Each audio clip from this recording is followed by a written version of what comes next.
Após o discurso de Donald Trump e confirmação de tarifas que podem chegar a 15%, o mercado reagiu aí com cautela e para falar sobre os impactos para o Brasil e possíveis reflexos no câmbio e nas exportações, nós vamos conversar agora com Daniel Teles Barbosa, que é sócio da Valor Investimentos.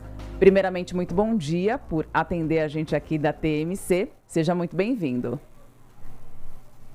Bom dia, Fernanda, bom dia, obrigado pela oportunidade.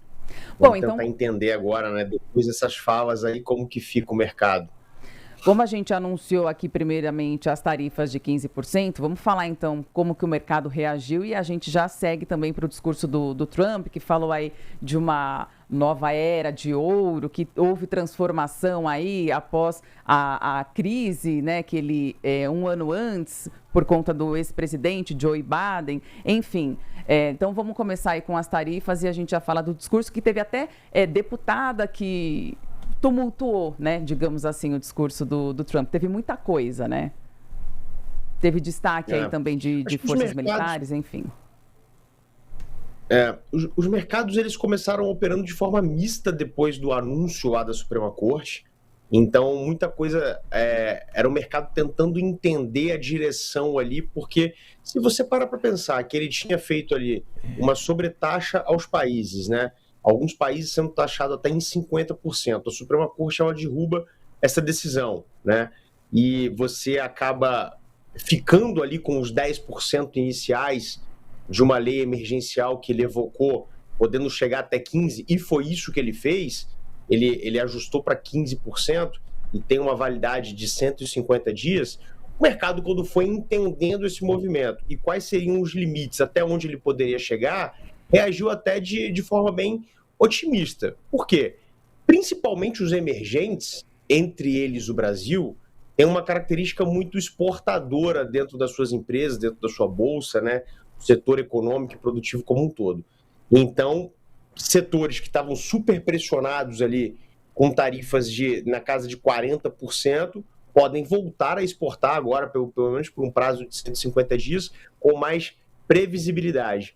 Eu sempre bato muito nessa tecla, assim, de que o mercado ele aceita trabalhar com algumas imprevisibilidades, né? Mas a incerteza, essa é muito complicada. E era um pouco desse tom que o Trump adotava ali via as suas tarifas, né?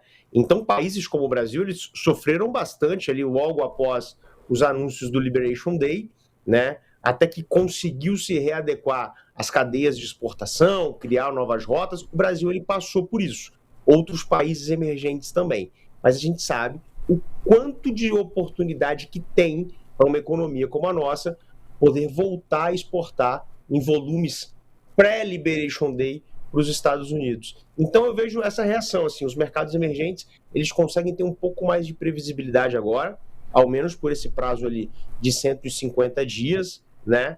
E o Trump, ele bate bastante nessa tecla da importância dessas tarifas para o plano econômico dele lá nos Estados Unidos, e foi uma das coisas que ele mais tentou sustentar ontem lá no discurso da União, 1h38, acho que o mais longo da história, desde de Washington em 1760, então teve de tudo um pouco ontem nesse discurso, mas principalmente a defesa dele ali dos indicadores econômicos. O Daniel, o Washington Post, no primeiro mandato do Trump, fez um levantamento mostrando que ele se pronunciava pelo menos na média, né?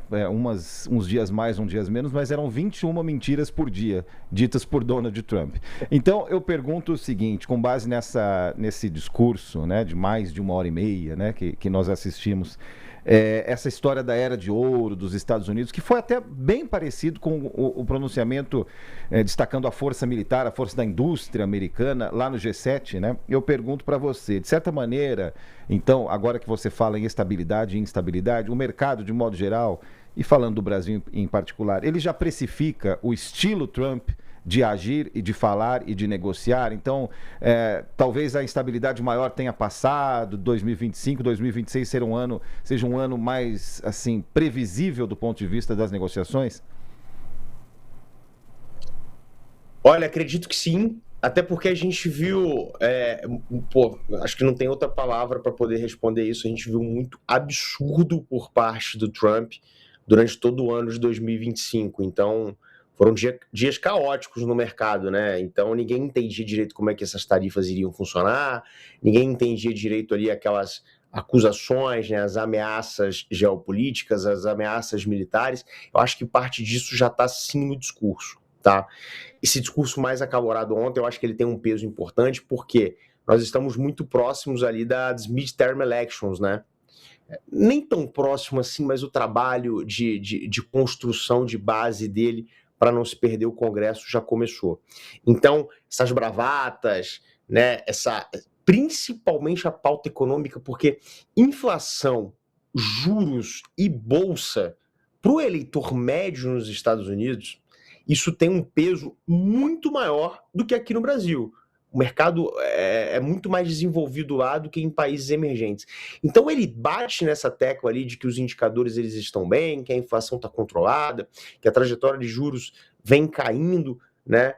Justamente para poder criar álibi ali, né? E conseguir se defender nessas midterms. Então, eu acho que isso acaba impactando e vai para o discurso também, né? Tirando a parte geopolítica, a parte militar, aquele jeito trumpista de anunciar ali, de soltar suas bravatas, ele tem pegada adicional nesses 2 últimos anos, porque ele sabe da dificuldade de poder ganhar essas eleições agora de Congresso, né? O Senado e o Congresso inteiro é renovado. E lá nos Estados Unidos, assim como aqui no Brasil também, né? É muito difícil você governar, tentar passar pelas suas pautas sem aprovação do Congresso. Então já começa ali uma narrativa batendo bastante no governo Biden, que é uma coisa que ele já vem fazendo aí praticamente desde que assumiu, e dizendo que está tudo bem. Só que, na verdade, os dados econômicos nos Estados Unidos, grande parte deles preocupa, né? Os Estados Unidos ele tem uma dívida pública que está numa escalonada terrível.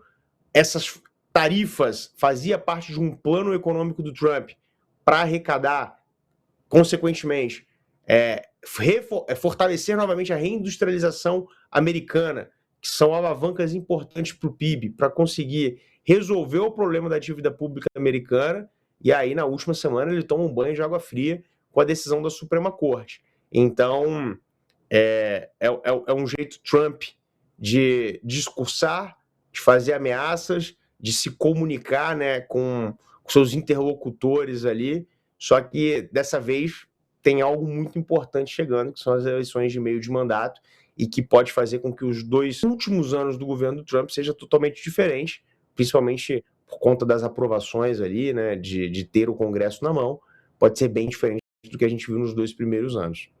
Daniel, nós teríamos muito mais perguntas para fazer aqui, mas eu já vou te agradecer. Muito obrigada pela sua entrevista, por estar aqui conosco tão cedinho. Muito obrigada, Daniel Teles, sócio da Valor Investimentos. Bom dia para você.